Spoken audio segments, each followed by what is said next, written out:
নমস্কার, আমি সুভাষ রঞ্জন বন্দ্যোপাধ্যায়। আপনাদের সকলকে দোল পূর্ণিমার প্রাক শুভেচ্ছা এবং অভিনন্দন। দোল আপনাদের খুব ভালো কাটুক। দোল হিন্দুদের কিন্তু একটা খুব বড় পার্বণ। এই উৎসব উদযাপন করে না এরকম মানুষের সংখ্যা ভীষণই কম। দোল পূর্ণিমার তিথিতে আমরা প্রত্যেকেই কিন্তু রং খেলায় মেতে উঠি। এই রং খেলায় যে আমরা মেতে উঠি, অর্থাৎ আমরা বিভিন্ন বর্ণের যে ব্যবহার করি, তার ক্ষেত্রে কিছু জ্যোতিষিক কিন্তু প্রয়োগও বিদ্যমান। অর্থাৎ আপনাদের প্রত্যেকের নিজ নিজ জন্ম রাশি অনুযায়ী আমরা যদি আমাদের ইষ্ট দেবতা বা দেবদেবী বা ভগবানকে সেই রং অর্পণ করতে পারি, তাহলে কিন্তু আমরা দেবদেবীদের বিশেষ কৃপা লাভ করতে পারি।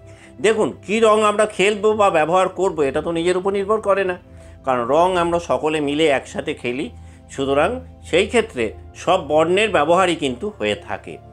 কিন্তু এই রং খেলা শুরু করার পূর্বে আমরা প্রত্যেকেই কিন্তু প্রথাগতভাবে বড়দের পায়ে আবির দিই, বা গৃহে যে দেবদেবীরা বিদ্যমান তাদের পায়েও কিন্তু আমরা একটু আবির দিই।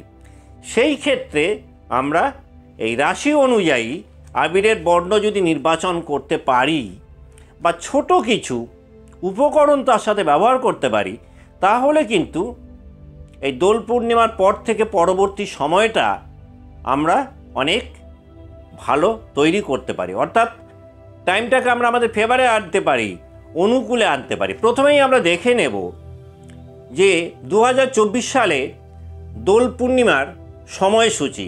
দেখুন, পূর্ণিমা শুরু হচ্ছে কিন্তু 24শে মার্চ সকাল 9:54 থেকে। 24শে মার্চ রবিবার সকাল 9:54-তে পূর্ণিমা শুরু হচ্ছে। পূর্ণিমা শেষ হচ্ছে কখন?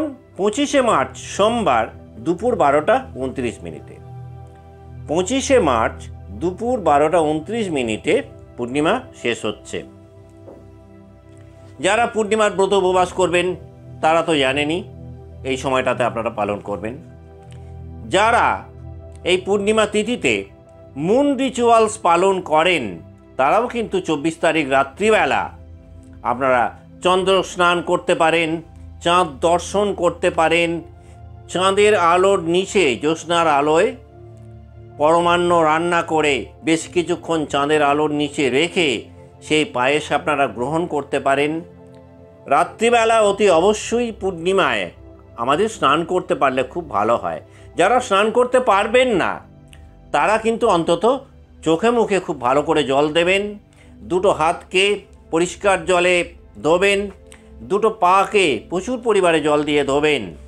এই চন্দ্র স্নান কিন্তু অত্যন্ত গুরুত্বপূর্ণ, কারণ চন্দ্র স্নান যদি আমরা নিয়মিত করতে পারি, এই মুন রিচুয়ালসগুলো আমরা নিয়মিত করতে পারি, কারণ জ্যোতিষশাস্ত্রে চন্দ্রই কিন্তু একমাত্র গ্রহ যে প্রতি 1.25 দিন অন্তর একটা হাউস থেকে আর একটা হাউসে ভ্রমণ করে। আর পূর্ণিমা এই তিথিটাই কিন্তু পুরোটাই চাঁদের উপরে ভিত্তি করে।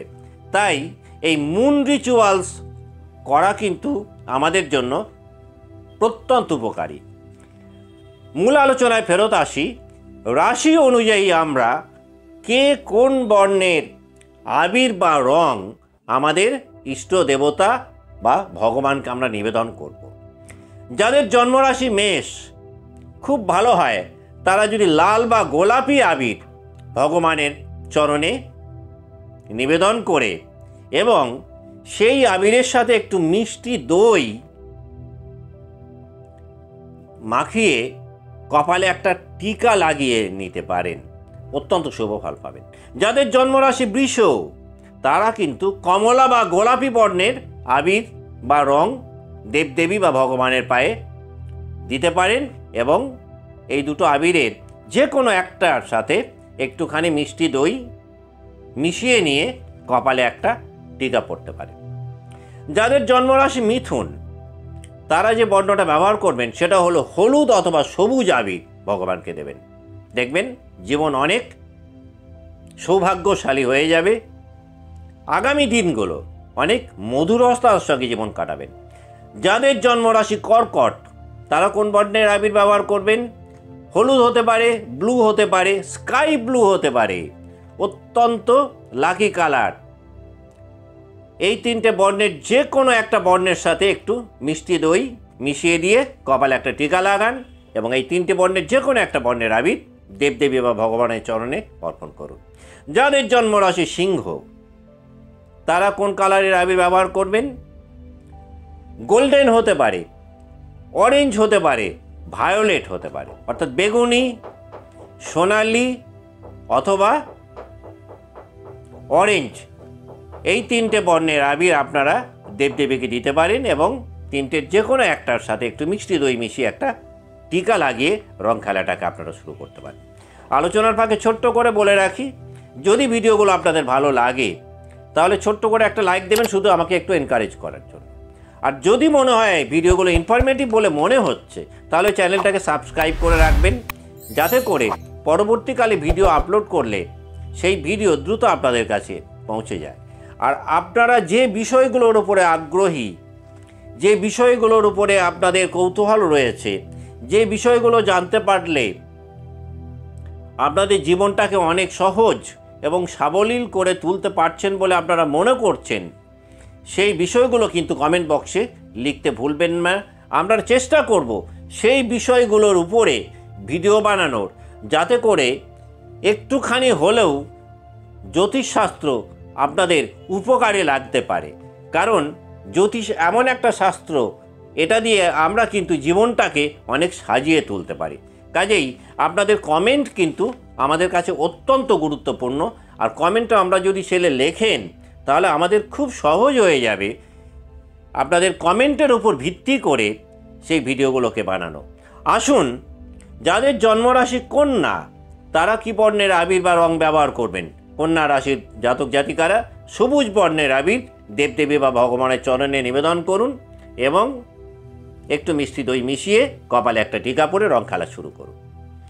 যাদের জন্মরাশি তুলা, তারা ব্যবহার করবেন ব্লু, পিঙ্ক অথবা গ্রিন, সবুজ, গোলাপি অথবা নীল বর্ণের আবির দেবদেবীর চরণে দেবেন এবং তার যে কোনো একটা বর্ণের আবিরের সাথে একটু মিষ্টি দই মিশিয়ে কপালে একটা টিকা পরে রং খেলা শুরু করে দিন। যাদের জন্মরাশি বৃশ্চিক, তারা ব্যবহার করবেন বেগুনি বা মারুন কালারের কোনো আবির বা রং ব্যবহার করার, অর্থাৎ এই দুটো বর্ণ আপনারা দেবতাকে নিবেদন করবেন। যাদের জন্মরাশি ধনু, তারা ব্যবহার করবেন বেগুনি এবং হলুদ বর্ণের কোনো আবির, আর এই দুটোর যে কোনো একটার সাথে একটু মিষ্টি দই মিশিয়ে কপালে একটা টিকা পরে রং খেলা শুরু করুন। যাদের জন্মরাশি মকর, তারা যে কালারটা ব্যবহার করবেন দেবদেবীকে দেওয়ার ক্ষেত্রে, সেটা হচ্ছে মারুন কালারের কোনো আবির ভগবানের চরণে অর্পণ করবেন। তারপর সেই আবিরের সাথে মিষ্টি দই মিশিয়ে একটি টিকা পরবেন। যাদের জন্মরাশি কুম্ভ, তারা ব্যবহার করবেন ফিরোজা কালারের কোনো আবির অথবা ব্লু কালারের কোনো আবির এবং তার সাথে মিষ্টি দই দিয়ে একটা টিকা। যাদের জন্মরাশি মীন, তারা যেটা ব্যবহার করবেন স্কাই ব্লু, ইয়েলো অথবা ল্যাভেন্ডার।